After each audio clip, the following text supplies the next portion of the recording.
dërgu edhe një letër të tillë se cili prej ministrave veç e veç bashkë me kryeministrin është dashur me i dhënë gjykata kushtetuese, a mendoni ju me u drejtu gjykata? A keni numrin sa vota i keni? Besoj që gjatë proceseve të ardhshme, siç e thash, pra është rasti i konstituimit të kuvendit, votimit për kryetar dhe nën-kryetar, aty duhet shihet pra sa vota janë për kryetarin dhe nën-kryetarët e kuvendit. Pastaj është mandatari i qeverisë i cili ka 15 ditë, siç e parashikon kushtetuta, që nga data e mandatimit 15 ditë të radhës në mënyrë që të shfrytëzojë atë kohë, pra për të siguruar votat e nevojshme, të cilat ja paraqet seancës dhe votohet qeveria re kurti 3. Faleminderit. Sa i përket letrës, nuk kam informata nëse është dërguar ose jo, nuk di nëse kolegu ka, por nuk kemi informat, por po besoj që deputeti Deari, kryesuesi i seancës, pra do ta dërgojë në kohë. Ka 48 orë deri në ftimin e seancës së radhës, besoj që do të bëhet në kohë. Faleminderit. Është paksa problematike kur supozimet e vetë ndërtuara tentohet bëhen konstatimet tona. Do të thonë, nëse thu që dje u konstatu që i keni veç 52 vota, kjo gabim, sepse siç e sqarova në fillim. E dyta është nëse konstatoni që po tentojmë blejmë kohë, akuzë e cila na është përsëritur disa herë edhe para seancës së djeshme, dje u pa që nuk ishim ne ata që bllokuam, apo jo.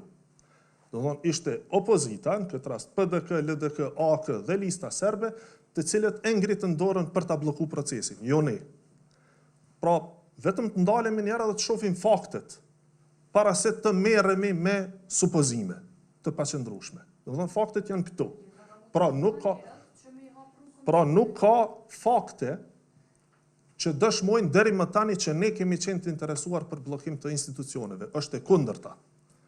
Por çuditërisht, pyetje të tilla po vazhdojnë, supozime të tilla po vazhdojnë që gjëja ne po bllokojmë, kur faktet flasin diçka tjetër. Fakti është që opozita dje votoi kundër marrjes së mandatit të deputetit. Opozita dje tha, pa dhënë ndërheqje qeveria, ne se formojmë kuvendin. A tha kështu? Çka i bën kjo? Kjo i bën që ata s'po dojnë me marr mandat. Ata po na thojnë, ata po thonë ju rreni mos lëvizni atje, se na ka se formojmë kuvendin. Çto po e thot opozita? Do thonë s'po dojnë me marr mandat. Nuk e di cila është arsye pse po hyn këto teknikalitete opozita, pra për me refuzu mandatin, por prodhimi, rezultati është ky. Pra kemi ngërç procedural dhe institucional aktualisht. Ndërkaq sa i përket pyetjes suaj, prap pra të ngarkuar me supozim që a do ta dërgojmë në gjykatë kushtetuese sepse ne qenë kemi të interesuar për të bllokuar procesin, prap është e pavërtet. Edhe supozimi është i pavërtet, ke mbledh gabim. Aritmetika s'qëndron. Nuk qëndron aritmetika. E çështja, veç mos ta bëjmë debat. Do të thonë, po të përgjigjem. Pra, that, a jeni të interesuar me dërgu në gjykatë kushtetuese? Le të nisemi fillimisht prapë përsëri nga faktet. Me qenë se nuk ka deputet të betuar, nuk ka deputet me mandat që dërgojnë çështjen në gjykatë kushtetuese. Pra ju lutem, mos kaloni më njëherë në këtë supozimin që vetë qysh me gjetë mënyra me sulmu lëvizjen vetëvendosje, sepse u bë tepërt. Domethënë faktet tregojnë diçka tjetër. Faktet tregojnë që opozita është e painteresuar me informu institucionet e vendit. Kështu që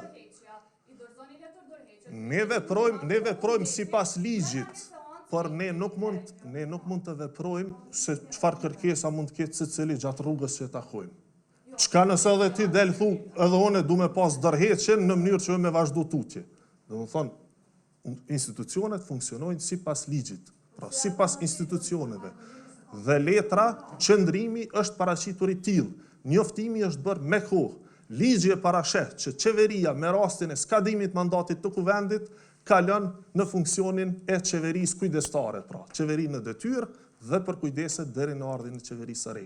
Pra edhe një herë, ju lutem, pra keni parasysh, faktet janë këto. Dje kishim situatën ku opozita e tregoi se është e painteresuar ose ndoshta e interesuar që të mos ketë krijim të institucioneve. Pse? Ju lutem pyetni ata. Në lidhje me çështjen e pagave besoj e sqarova. Pra, supozim, jo, domethënë në rast se ka një situatë të tillë, pra kemi praktika të mëparshme mbi të cilat mund bazohemi se si është vepruar. Po për shembull, kabineti i kryeministrit Thaçi në detyrë, pra qeveria Thaçi 2, në korrekt të vitit 2014 kanë ndonë betimin si deputet, kanë votu në kuvend si deputet, por kanë vazhdu me ushtru funksionin e qeverisë në detyrë. Pra mund ta kemi këtë si referencë, por tash nuk e di, po pyet çështje konkrete të cilat mund t'i gjejmë, po këtë informat nuk e kam fatkeqësisht.